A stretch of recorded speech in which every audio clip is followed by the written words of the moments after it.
CBN Agro, com Éder Campos. Obrigado, amor. Muito bem, bom dia para você ligado aqui na Rádio CBN Campo Grande, dia 6/6/2020.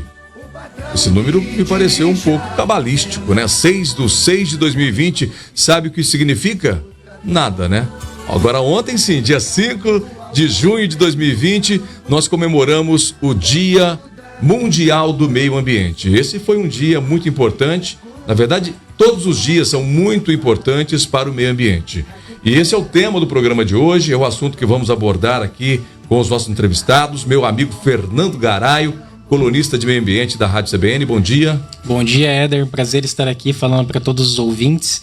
E com relação ao Dia Mundial do Meio Ambiente, nessa semana é uma semana agitada para a gente da área ambiental, né? Falando bastante, agora tudo em live, né, Éder? Tudo em live agora, a gente passando a mensagem ambiental, sair nas lives. Legal. Tava com saudade de você, viu, Garaio? Também. Pô, você tem que aparecer mais aqui no CBN Agro. Nós temos que andar junto, nós dois. Opa, não, com certeza. Produção com sustentabilidade. Isso aí. Legal? Bom, e conosco também outra pessoa, outra figura que eu admiro muito, gosto demais, meu amigo José Sabino. Bom dia. Bom dia, Éder. Bom dia, Fernando. Bom dia, pessoal da técnica. Bom dia a todos os ouvintes. É um prazer estar aqui. Eu não consigo dissociar a questão ambiental do agro, né? Porque o agro se implanta e se dá no meio ambiente. Então, o meio ambiente saudável resulta em maior produtividade, em maior aceitação dos produtos e do próprio mercado, né? Não só do Brasil, mas como o mercado do exterior. Hoje as pessoas estão muito informadas, então nós precisamos ter isso muito claro, né? Então, eu agradeço o convite e a oportunidade de bater um papo aqui sobre a questão ambiental, que é muito complexa e está muito além daquilo que a gente possa imaginar do nosso dia a dia. Legal. Bom, primeiro, adoro conversar com vocês dois, viu? Sempre é um prazer imenso ter vocês aqui no CBN Agro. Fora dele também, adoro conversar com vocês, porque esse tema é um tema que me agrada muito, né? Produção, sustentabilidade é um assunto que me atrai muito. Eu vejo que a gente pode ser o país realmente celeiro do mundo, produtivo, mas também temos que ser o país da preservação, da conservação, da biodiversidade. E acho que a gente pode fazer isso juntos. Ainda ontem, eu até publiquei na minha página lá no Facebook uma perguntinha, né? Eu acho que está na hora da gente avaliar quem tem que mudar, a política ou as pessoas? Quem tem que mudar efetivamente nas decisões desse país? E quando eu falo decisão, não estou falando de Brasília, não. Eu estou falando do nosso dia a dia aqui, do comportamento social das pessoas, das decisões que nós tomamos nos nossos negócios, na nossa vida. Quem efetivamente precisa mudar?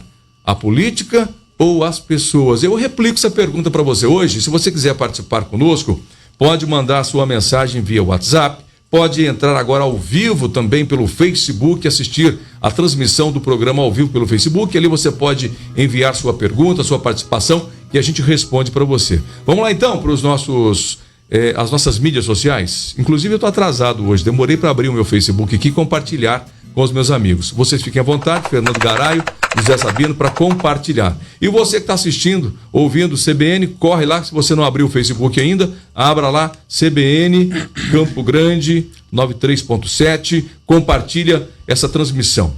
É uma live também pelo Facebook? Posso falar que é uma live? Compartilhe essa live pelo Facebook, porque tá tão na moda, né, Garaio? Né, Tá na moda agora, na moda. Todo mundo. Olha, tem hora que eu não sei qual eu escolho. Tem que jogar pra cima e pegar a live que eu vou assistir, viu? É que você tem medo de abrir a geladeira e ter uma live da Brastemp ou de algum outro produto. Pode ser, viu? Bom, vamos pra frente então. Deixa eu divulgar pra você aqui o nosso WhatsApp, tá certo? 67 999323500. Eu repito pra você, 67 999323500. Lá no Facebook, ao vivo, a partir de agora, também CBN Campo Grande 93.7. Gente, tema maravilhoso, legal. O tema de hoje, meio ambiente e também a biodiversidade. Ontem foi o Dia Mundial do Meio Ambiente, Fernando Garaio. Isso mesmo, Éder. Na verdade, até para colocar um pouquinho do histórico, né, desse dia, né? O Dia Mundial do Meio Ambiente ele começou a ser comemorado desde 1974, né? E em 72 nós tivemos aí a Conferência de Estocolmo.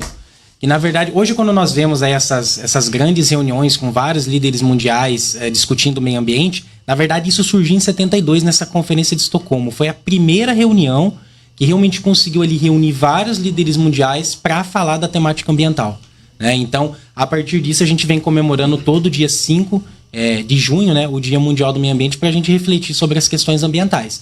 E o tema desse ano é biodiversidade. Legal, mas o Brasil já havia preocupação muito antes disso da questão ambiental. Alguém mandou para mim uma mensagem, pena que eu não guardei, que o Dom Pedro II já era um ambientalista, ele já tinha cuidados ambientais.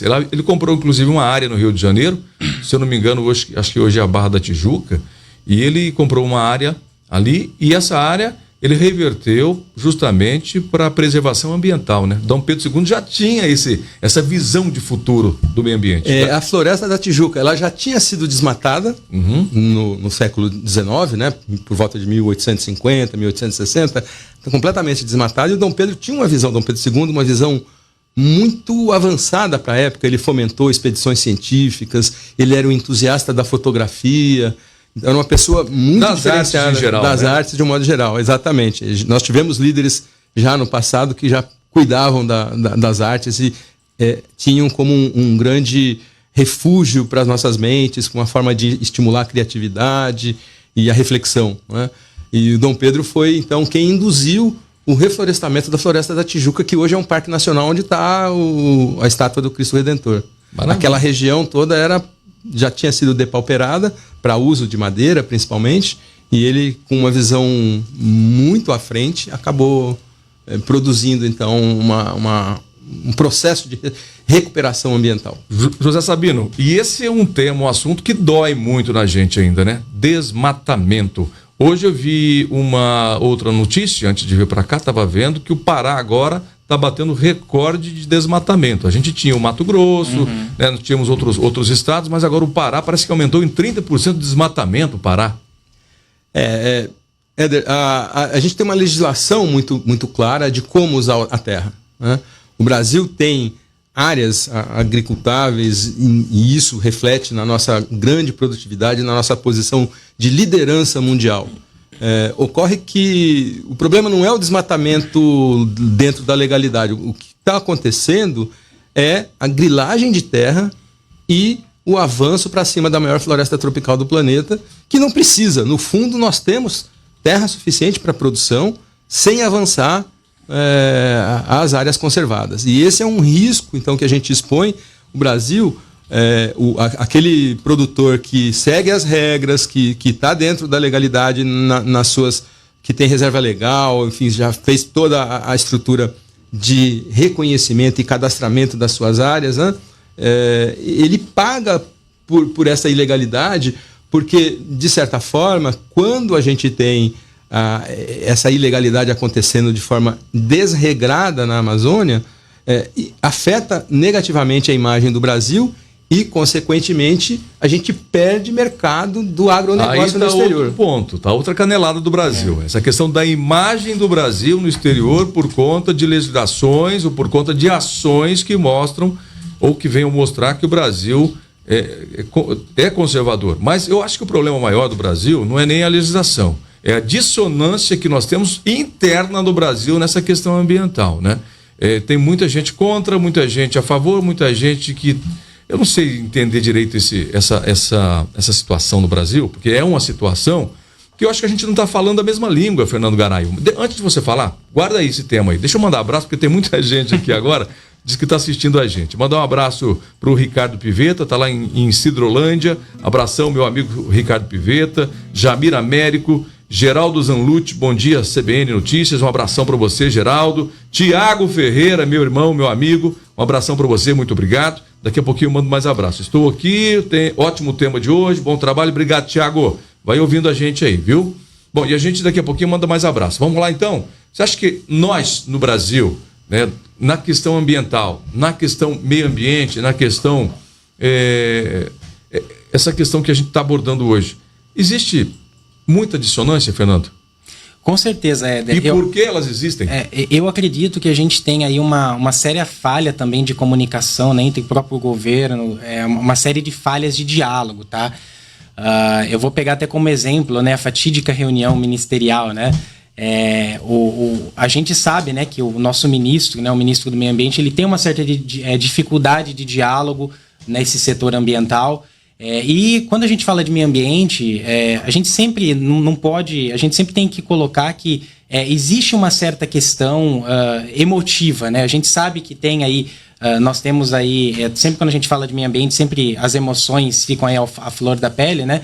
E muitas vezes a gente tem alguns projetos, né? Alguns projetos de lei até muito benéficos para o país, que acabam não andando por conta de toda essa questão. Então, até na reunião ministerial, né, o ministro, numa falha de comunicação, na minha visão, aí, terrível, né, comentou sobre a mudança, né, das legislações ambientais. E essas mudanças, na maioria delas, né, para a gente que está acompanhando, a maior parte delas são até benéficas até para a questão ambiental. Hoje a gente tem, a gente pega aí os órgãos ambientais, Éder, eles estão atolados de processos, fiscalizando muito pouco, ficando muito tempo na burocracia e deixando de fazer, de fato, a atividade principal, que é a fiscalização, né? Então, focando muito tempo desses órgãos, os órgãos ambientais, em processos, em empreendimentos de baixíssimo impacto poluidor. Então, ou seja, você acaba gastando muito tempo naquilo que é micro e deixa o macro passando, né? Então, eu vejo que existe sim uma falha de comunicação. Acho que a imagem do Brasil está muito arranhada no exterior.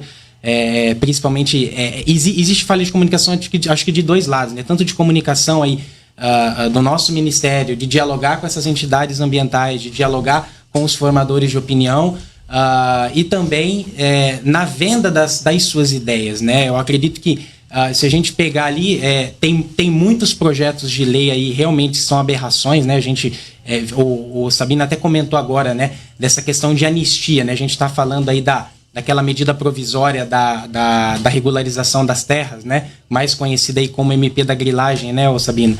Essa MP é um caso claro de uma espécie de anistia, né? Então, ou seja, aquele produtor que fez certinho, atendeu a legislação ambiental, preservou lá a sua reserva legal, a sua APP, e você tem do outro lado um certo benefício para quem provocou um desmatamento no passado. Então, eu vejo que nós temos aí esses dois caminhos, né, andando no governo. E essa situação, né, esse comentário é muito delicado, né, porque quando nós generalizamos a questão ambiental, imputamos ao produtor rural as interferências que pessoas fazem, né, no ecossistema, e a gente está vendo isso no Pará agora, questão da grilagem, né, grupos organizados fazendo isso, e a gente imputa isso para o setor rural, é muito ruim. Eu estava ontem lendo uma matéria, né, de que a Tereza Cristina, a ministra da Agricultura, foi atacada agora pelo jornal francês Le Monde, né, onde ela é chamada de a senhora do desmatamento de Jair Bolsonaro. A gente tem que lembrar e pensar o seguinte: a Tereza Cristina, ela é passageira. Um dia ela não será mais ministra, mas o Brasil, a imagem do Brasil e o agronegócio e os ecossistemas, esses vão permanecer. Então, quando um ataque desse é feito à ministra da Agricultura, e que é passageira, não está atingindo a ministra da Agricultura e nem o atual presidente Jair Bolsonaro, está atingindo diretamente o nosso país. A pergunta é, por que isso acontece, Sabino? Aonde a gente está errando? Ou a gente não está errando? Não, a gente está errando nitidamente, não tenha dúvida disso. Caneladas, então. Eu acho que... acho que tem um conjunto de cientistas hoje que para refletir a posição do Brasil em relação tanto à questão ambiental como à questão da produção de alimentos, da produção de commodities, né? E não dá para dissociar as duas coisas. Produção de alimento e biodiversidade, os ambientes preservados do entorno das áreas de produção, eles são vitais para a própria produtividade. Então, por exemplo, se a gente tiver florestas e áreas conservadas, a gente tem a conservação dos ciclos da água, né? Então, os processos hídricos e a própria dinâmica das chuvas, que está, obviamente, não preciso explicar para o setor agro o quanto que a chuva é importante. Ela é vital para a produtividade. Se você tem as florestas conservadas, os ciclos hídricos, os ciclos chamados ciclos hidrológicos, eles ficam pujantes e previsíveis, né? O que é muito importante. Você sabe quando você tem a safra, quando você pode fazer o plantio e depois ter as chuvas na sequência. Quer dizer, então, ao conservar as florestas, a gente está mantendo toda a dinâmica complexa, né? Mas que a gente sabe que, por exemplo, boa parte da água que cai no centro-oeste, ela é oriunda da floresta amazônica. Uma árvore bombeia do solo, né, num processo que a gente chama de evapotranspiração. Ela usa a água para fazer seus processos naturais, depois pelas folhas ela evapora uma árvore de grande porte na Amazônia 1.000 litros, em torno de 1.000 litros de água por dia. Ela bombeia isso para a atmosfera e depois o conjunto dos milhões de árvores da Amazônia faz com que a gente tenha um sistema de nuvens que é carreado para o centro-oeste, chamados rios voadores. Então, essa dinâmica de conservação está completamente ligada à produtividade. Não é uma coisa mais... A questão ambiental, ela transcendeu aquela coisa do ambientalismo dos anos 60, do radicalismo, daquela coisa. Era até difícil. Ela é uma ciência hoje, né? E até só fazer aqui uma participaçãozinha pequena na sua fala, mantenha ela aí. Né? A gente, quando fala desse assunto, desse tema, parece que a gente está falando com pessoas ecochatas, né? Ah, pô, aquele cara chato do meio ambiente. Não é isso. A discussão ela é ampla. Não é ser chato ou ser legal ou ser bacana. É a questão de necessidade. Eu quero aproveitar aqui e até depois eu vou mandar para vocês um amigo, o Tassiano Neto, que foi ex-secretário da Agricultura de Espírito Santo, já foi nosso entrevistado aqui. Ele escreveu um artigo fantástico, uma visão fantástica para o Infomoney, com o título Caneladas do Governo na área ambiental atinge o agronegócio. Ele não fica do lado de ninguém, ele só fica do lado da imagem do Brasil na questão ambiental e na questão produtiva, que para mim é uma visão fantástica, essa visão que ele teve aqui, né? Eu vou até me valer um pouquinho dela aqui. Ele vem trazendo... Antes, deixa eu mandar um abraço para o Osmair Nogueira. Osmair Nogueira, nosso amigo, está ouvindo a gente, Sabino? Sim, um amigo de longa data, querido, e é uma pessoa extremamente preocupada com essa interface, né, da conservação com a produção. Um abraço também, Osmair. Valeu. Bom, só rapidamente aqui para a gente continuar no seu tema aí, viu, Sabino? Olha aqui que o Tassiano Neto escreve para o Infomoney. A eficiência e a produtividade do agronegócio brasileiro é referência no mundo. Há 50 anos o país era importador de alimentos, hoje ocupa posição de segundo maior produtor de alimentos do planeta, somente depois dos Estados Unidos. O Brasil pode assumir o primeiro lugar dessa lista. A gente está falando disso agora porque 250 milhões de toneladas de grãos o Brasil vai produzir. Nós tínhamos em 75 38 milhões só de toneladas de grãos. Olha quanto o Brasil mudou na produtividade. Essa safra agora prometendo aí mais um recorde. Nós tivemos aumento, segundo a Embrapa, entre 75 e 2017, um aumento de rendimento. O cálculo é feito quilos por hectare. 346% para o trigo, 317% para o arroz e 270% para o milho. Olha quanto nós crescemos. Na cadeia produtiva, o Brasil tem o maior rebanho comercial do mundo, que além de ser o segundo maior exportador. A gente pode citar aí vários setores, né, que crescem, outros setores do agronegócio. Bom, os números, claro que orgulho o Brasil, os números não aumentam. Mas a questão no Brasil, qual é a questão? Ambiental. Eu acho que não tem nada mais que preocupa o produtor rural hoje na questão produtividade do que a questão ambiental. Nós temos aí dados, né, que mostram da IUCN, né, que é a International Union Conservation of Nature, diz o seguinte, que os 9 países do planeta com mais de 2,5 milhões de quilômetros quadrados de território dedicam, em média, 9% dele a áreas protegidas. O Brasil dedica quanto? 30%, é isso? Em torno de 30%. Em torno de 30%. Ou seja, é essa imagem que a gente está trabalhando de maneira errada no Brasil. Claro, tem problemas internos? Temos sim. Nós temos grupos organizados, temos aí, entre aspas, né, bandidos trabalhando de modo que venham desmatar e acabar com o meio ambiente e que acaba afetando o setor produtivo? Temos. Agora, como combater isso? Como a gente ser mais efetivo? Como criar uma imagem melhor? Posso? Pode, por favor. Eu penso que parte disso implica nos sinais que o próprio governo tem que dar. O governo tem que dar sinais inequívocos que tem uma preocupação com a conservação. E não tem um ministro do meio ambiente, como o Ricardo Salles, que é condenado da justiça, né, e que dá sinais inequívocos de que ele não está fazendo nenhum esforço para melhorar a nossa imagem. Pelo contrário, né, ao falar que vai passar a boiada, né, que é o afrouxamento da legislação... Patinou nos últimos dias aí. O afrouxamento da legislação. A legislação ela não é criada pela cabeça... Às vezes a gente tem uma visão idealizada, né? Muitas vezes, especialmente nas legislações mais técnicas, ela está respaldada por estudos científicos. Né? A ecologia ela é uma ciência. Né? Às vezes as pessoas confundem o termo. Né? Ambientalismo é vamos dizer, um movimento social de cunho muito abrangente, com base principalmente a partir dos anos 1960. Mas a ecologia é uma ciência fundada em dados, em números, e quem trabalha com isso, os biólogos, né? Esse deveria ser o rótulo certo, né? né? O rótulo correto é esse, né? Essa questão de trabalhar todo mundo convergendo para interesses comuns de produção e sustentabilidade. Eu acredito, Éder, que assim, além de todas essas falhas de comunicação do governo, da falta de você realmente ter um esforço de dar uma imagem positiva, eu acho que isso...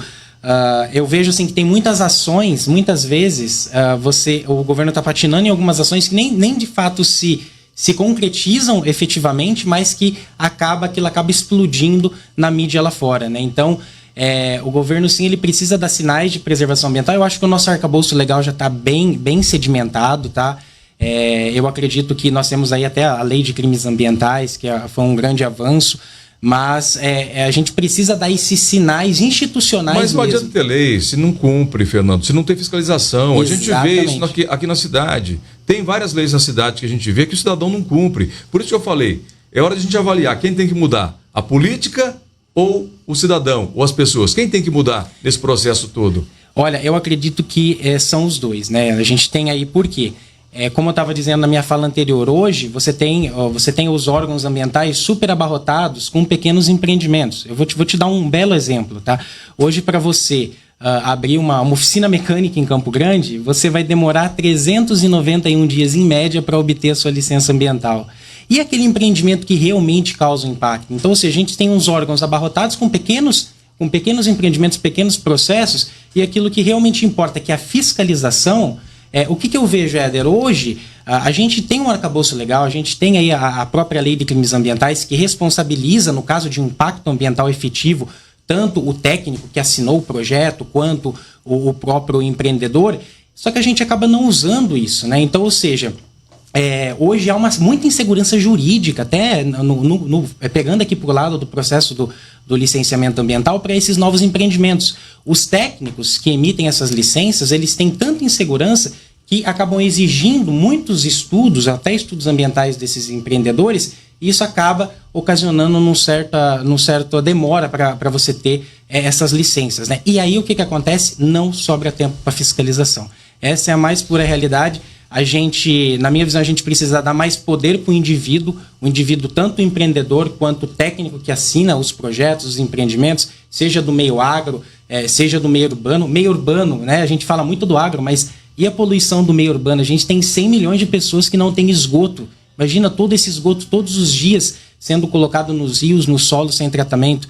Então, assim, a questão ambiental, como você bem disse, né? Ela não abrange somente o agro, mas assim, hoje o Brasil precisa fazer grandes avanços na área urbana. E a falta de fiscalização, eu acredito assim, não é nem culpa dos órgãos, dos profissionais. Eu acredito que os órgãos ambientais aqui do nosso estado têm ótimos profissionais, mas é todo um sistema que puxa para quê? Para que a gente não tenha fiscalização efetiva, né? Então, aí eu volto à pergunta. A gente tem que avaliar quem precisa mudar? A política ou as pessoas? Porque eu acho que deveria ser voluntário essas ações ambientais, essas ações de diversidade deveriam ser voluntárias. Eu vou abrir uma empresa, eu já tenho que estar preocupado qual o impacto que ela irá causar, independente da legislação ou não. Sabino, bom, quer falar, né? Vai lá. Quero. Vai no tema. Bom, o tema de ontem, né, ligado ao Dia Mundial do Meio Ambiente, foi biodiversidade. É biodiversidade. E ela está no nosso dia a dia, Éder. A gente veste biodiversidade quando a gente está com uma roupa de algodão ou um cinto de couro. Não é? Todo o processo de produção de alimentos está conectado à biodiversidade. E aí vale a pena a gente pensar, né? Muitas vezes o produtor acha que, por exemplo, a reserva legal é um capricho da legislação, algo que é imposto, que ele perde produção dentro da sua área, né? Mas a gente tem que lembrar que essas áreas, elas são reservatórios, por exemplo, de controladores de pragas. Então ali você tem um gavião, você tem uma serpente que mata um roedor, que se não tiver esses controles biológicos naturais, você tem uma explosão dessas pragas, né? Então você pode ter um desenvolvimento de muitos insetos, de muitos roedores, né? Olha a China, né, que eliminou os pardais, né? Então, e aí você tem outros problemas também, por exemplo, como a falta de polinizadores. Eu gosto sempre de dar o exemplo da cadeia da citricultura, né? A produção de laranja no Brasil, ela move uma cadeia em torno de 5 bilhões de dólares ano. É uma cadeia muito robusta, né? De cada 5 copos de suco de laranja que se toma no mundo, 2 vêm do Brasil, né? E o Brasil, então, ele tem uma presença muito forte nesse segmento, né? Se a gente lembrar, então, que a produção de laranja está muito associada aos polinizadores, o pessoal associa a questão da produção com os polinizadores. A gente tem isso, então, muito claro. Muito claro. Se você tem uma área que produz 100 caixas de laranjas, por uma determinada área, você põe as abelhas, a produção vai para 170 caixas de laranja. Ou seja, o polinizador ele faz um papel biológico, a gente chama de serviços ecossistêmicos, extremamente importante. A própria produção de água está ligada a isso, né? Nova York, por exemplo, paga os fazendeiros que estão a mais de 100, 120 quilômetros de distância, a Águas Guariroba de Nova York, ela faz isso, né? Ela paga os produtores porque eles preservam as fazendas e provém água para a ilha de Manhattan, que está quase que no nível do oceano, né? E não tem produção de água local.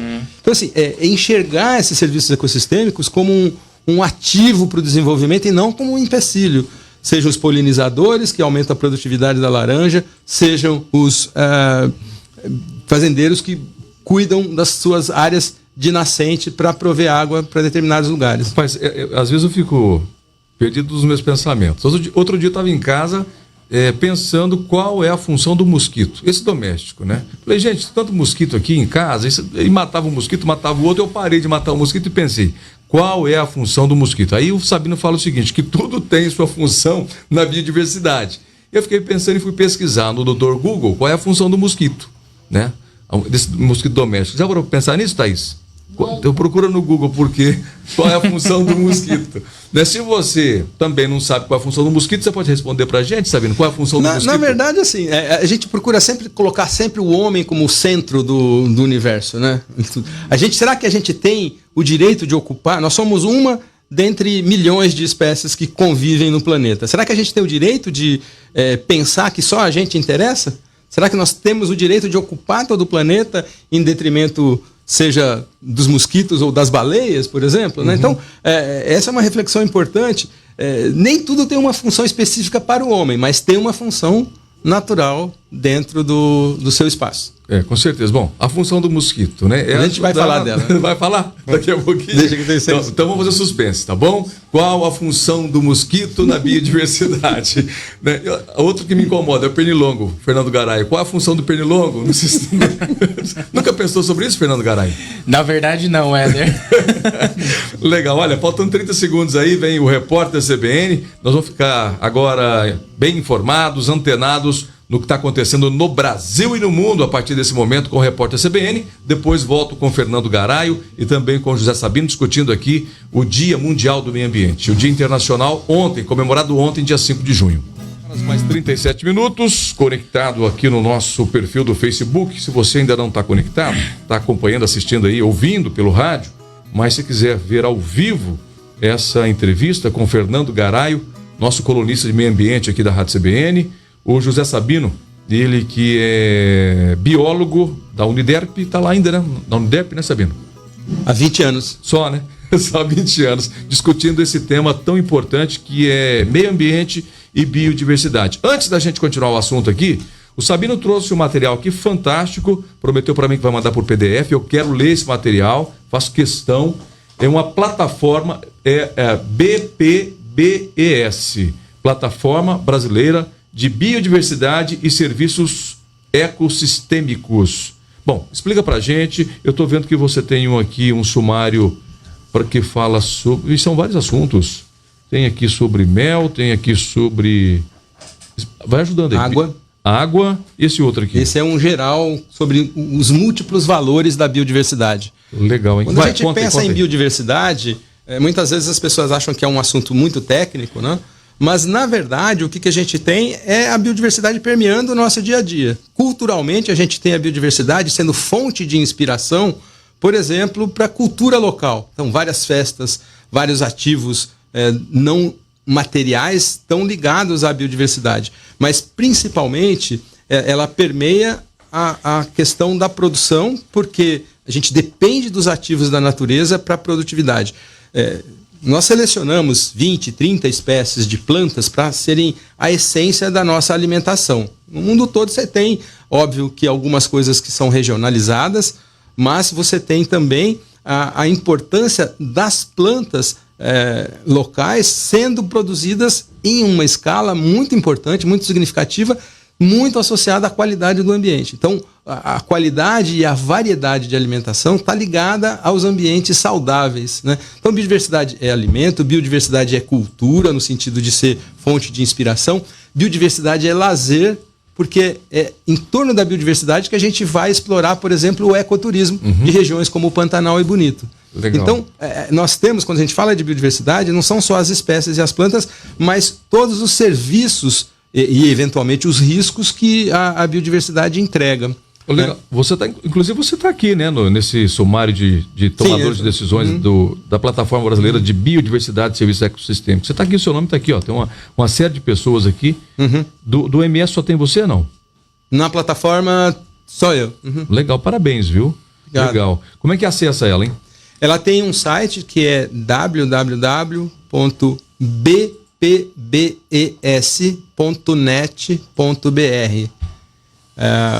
E a plataforma, então, é Biodiversidade e Serviços Ecossistêmicos. Se você colocar Plataforma Brasileira de Biodiversidade e Serviços Ecossistêmicos, você acessa. Eu consigo baixar todos esses estudos, esse levantamento aqui em PDF? A gente tem, dentro do site, tem uma aba, né, de produtos. Os produtos são as publicações. Esses sumários, então, eles são ligados para a tomada de decisão, por exemplo, de um gestor público ou de um gestor privado, né? Um fazendeiro pode mudar seu hábito fazendo boas práticas, conservando o solo. Legal. E não perdendo dinheiro. Vou baixar o meu hoje já, tá? Beleza. Deixa eu tocar num assunto aqui rapidamente, porque a gente já está para encerrar o programa de hoje. Eu falo que um programa só não vai dar. Nós vamos ter que marcar outra vez para a gente voltar e continuar. O duro é saber de onde a gente parou, né?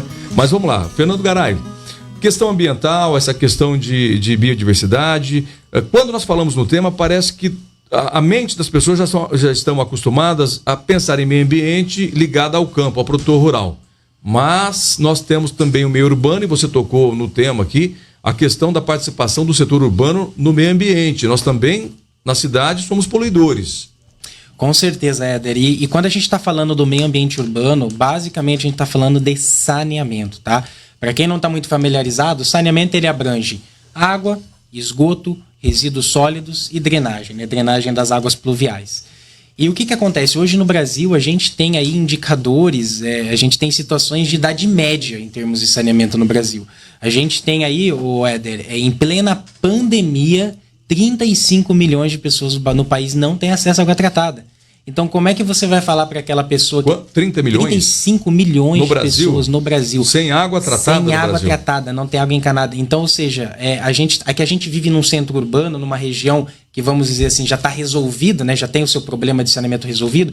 Campo Grande é uma das cidades com os melhores indicadores. Quais as regiões mais afetadas no Brasil? Nordeste? Norte e Nordeste, de longe. São as regiões mais afetadas com falta de saneamento. E o que acontece? Nós temos no Brasil também outras 100 milhões de pessoas que não têm acesso à rede coletora de esgoto. Então, você está falando do quê? De poluição ambiental e também de doenças, ou seja, está tudo ligado, né? A gente está falando de proliferação de bactérias, de patógenos, ou seja, pessoas que não têm uma solução adequada de esgotamento sanitário. E só para você ter uma ideia de como que isso é impactante, foi feito um estudo aqui em Campo Grande com dados do SUS, dados que são abertos a todo mundo. Em 2003, Campo Grande tinha pouco mais de 20% de rede de esgoto, um pouco mais de 20%. Aos poucos foram sendo realizados os investimentos. Em 2015, a cidade atingiu em torno de 75% da população tinha acesso à rede de esgoto. Então, teve uma pesquisadora que pegou esses dados e cruzou esses dados com dados de internação no SUS por doenças de veiculação hídrica. Doenças, eles categorizam isso como doenças diarreicas, né? E o que acontece? A gente teve uma redução de 86% nesse período.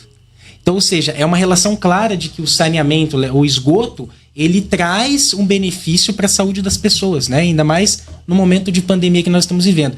E na outra ponta, a gente está falando de uma redução de gastos no sistema público de saúde para tratar essas doenças específicas de veiculação hídrica em torno de 78% de redução de gastos. Eu estava essa semana conversando com o Edson Carlos numa live, que é o presidente do Instituto Trata Brasil, que é hoje a maior ONG aí que divulga saneamento, que milita pelo saneamento. Ele estava falando que ele vai nas cidades e os prefeitos mal sabem. Ele apresenta os dados de custo, né, para tratar essas doenças, e os próprios prefeitos não têm essa informação. Então, para você ver o tanto que a gente precisa evoluir.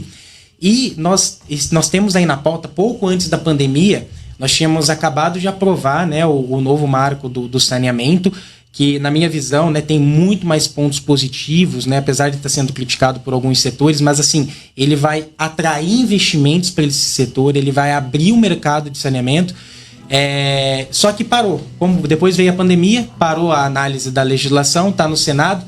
É até um pouco incongruente, né, Éder? Numa situação de pandemia, a pauta do saneamento deveria até ser prioritária, né? Porque uma coisa está totalmente relacionada à outra, né? Então, esse marco aí do saneamento, além de atrair capital, enfim, ele vai finalmente colocar algumas metas que as concessionárias, que os municípios têm que obedecer. E o Brasil, historicamente, Éder, todo plano que o Brasil tem feito com relação ao saneamento, ele tem em algum momento falhado, né?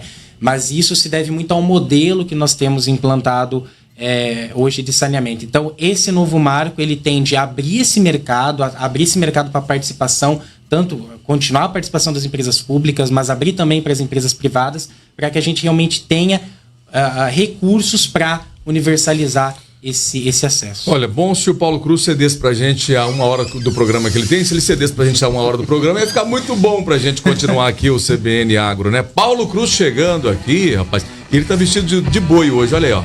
Tá de couro do boi hoje, Paulo Cruz. Em sua homenagem, viu, Éder? Pelo amor de Deus, hein? Tudo bem, Bom dia. Que papo bacana, que papo gostoso ouvir o Garay, ouvir vocês aqui falando sobre o meio ambiente. Falaram até sobre a minha floresta da Tijuca lá no Rio de Janeiro, onde fui muitas vezes na minha juventude. Que lugar bacana. Show de bola. E você, o Paulo Cruz, que já voou por cima dessas matas aqui da Amazônia muitas vezes, viu? Olha aqui, Paulo Cruz. Não é dinheiro pra você não, viu? Essa nota de R$100 aqui, essa de 2... E essa nota de R$3 aí, você tá falsificando, né? Pelo amor de Deus. É uma nota de R$102. Essa aqui, ó. Por que o Sabino... É do Sabino isso aqui, não é minha essas notas não, são minhas não. Faz tempo que eu não vejo uma dessa, hein? Eu também, viu? De 2 eu vejo muito, a de 100... Ele pegou e mostrou aqui, ó. Na nota de 2 tem uma tartaruga marinha. Porque a gente está falando aqui sobre meio ambiente, falando sobre biodiversidade, uma tartaruga marinha. E na nota de 100, uma garoupa. Aí o Sabino mostrou para mim as notas aqui e falou assim: olha aqui, ó. Olha como é que tá a biodiversidade também no dinheiro brasileiro. É, Sabino? Não, é verdade. E a gente traz a biodiversidade muito mais próximo da gente, que a gente consegue perceber. Então, isso é um insumo cultural, um input cultural, né? A biodiversidade como um reflexo e um ativo da nossa cultura também, né? Quer dizer, o dinheiro que talvez tenha mais tempo durado no Brasil é o real, e os ícones dele são a nossa biodiversidade, a nossa... representativamente a nossa maior riqueza. Ainda tem a onça também, né? Tem a onça, só tá faltando a imagem do Nelore, né, rapaz? Pois é. A próxima nota que tivesse o Nelore. Mas é exótico, né? Gente, é uma pena que a gente tem que ir embora. O papo tá tão gostoso com o Sabino, com o Fernando Garaio. Eu quero até sugerir para nossa equipe de jornalismo, semana que vem, viu, Thaís? Trazer aqui o Sabino, o Fernando Garaio, para continuar o tema. Essa discussão tem que continuar, não pode parar aqui no CBN Agro no sábado. Semana que vem a gente pode continuar esse tema aí com o Ginês, trazer esse tema biodiversidade, esse tema meio ambiente, porque ontem foi comemorado o Dia Mundial do Meio Ambiente. Esse mês é o mês verde, é o Junho Verde, né? Esse mês é o Junho Verde. Isso. Então dá para trazer aqui a galera para continuar o bate-papo. Certo, Fernando Garay? Obrigado, viu? Com certeza. Obrigado, Éder, pela participação. Sempre é um prazer falar sobre meio ambiente, né? Nossa área de atuação. E vamos aí unir, né? Unir o setor produtivo, o agro, acho que ainda mais nesse momento, né? Tanto ruído, tantas falhas de comunicação aí, a gente precisa elevar a imagem do Brasil como um país sustentável. Show. Bom, Sabino, eu sei que você não falou tudo, que eu te conheço, mas você um dia vai ter a chance de falar tudo aqui pra gente. Éder, como biólogo e professor, antes de tudo, sou um educador. Eu acho que processo todo permeia, parece lugar comum, mas permeia um processo de sensibilização e educação. Né? Natureza não é problema, natureza é solução. Né? A biodiversidade, olhada com os olhos da ciência, hoje, ela provê soluções para as áreas de saúde, para as áreas de produção de alimento, produção de água. Então, a qualidade de vida hoje está intrinsecamente ligada à qualidade do ambiente que Legal. a gente contém. Bacana. Bom, já que o negócio do tema é educação, já fui mal educado, roubei 5 minutos do Paulo Cruz aqui, peço desculpas, Paulo Cruz, obrigado. Vou dar, de repente, só para uma garopa aí, né? De repente, desses 5 minutos aí, né? Tchau, já fui. Paulo, posso pegou falar 5 só minutos, uma pô. coisa? O Paulo é ligado à parte dos carros, né, que eu sei, Sim, acompanha sim. às vezes seu programa. Muitos dos carros brasileiros, aqueles tampões e aqueles protetores de lateral de carro, que antigamente eram feitos de plástico, hoje são feitos com uma fibra da Amazônia chamada carauá. Né? Ou seja, você deixa de usar um produto ligado ao petróleo e passa a usar uma planta, né, que faz o revestimento de vários carros no Brasil. Não, e não é só isso não. Se você pegar confecção de banco com palha de coqueiro, então o carro hoje é extremamente ecológico. E a preocupação das montadoras hoje é muito nesse tema. Né? Olha, há quanto tempo eu estou falando que nós temos que fazer um programa junto. Rapaz, mas começar bora o CBN fazer, Agro e terminar no CBN Motors. Bora fazer uma ponte, né? Vamos fazer uma ponte. Abraço, gente. Valeu. Obrigado. Tchau. Obrigado. Tchau, tchau. CBN Agro, com Éder Campos.